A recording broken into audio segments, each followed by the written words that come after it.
হায়, আমাদের দুর্ভাগ্য। এটাই তো কর্মফলের দিন, এটাই ফয়সালার দিন, যাকে আমরা অস্বীকার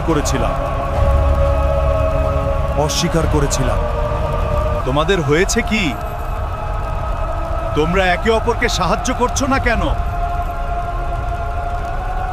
আমাদের জন্য কোনো অজুহাত নেই,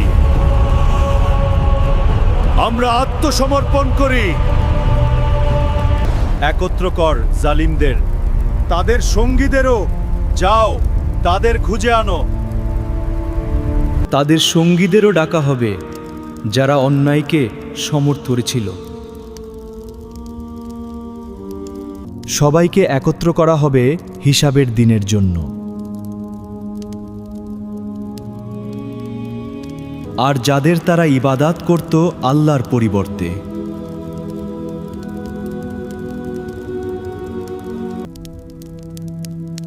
সবাইকে একত্র করা হবে হিসাবের দিনের জন্য।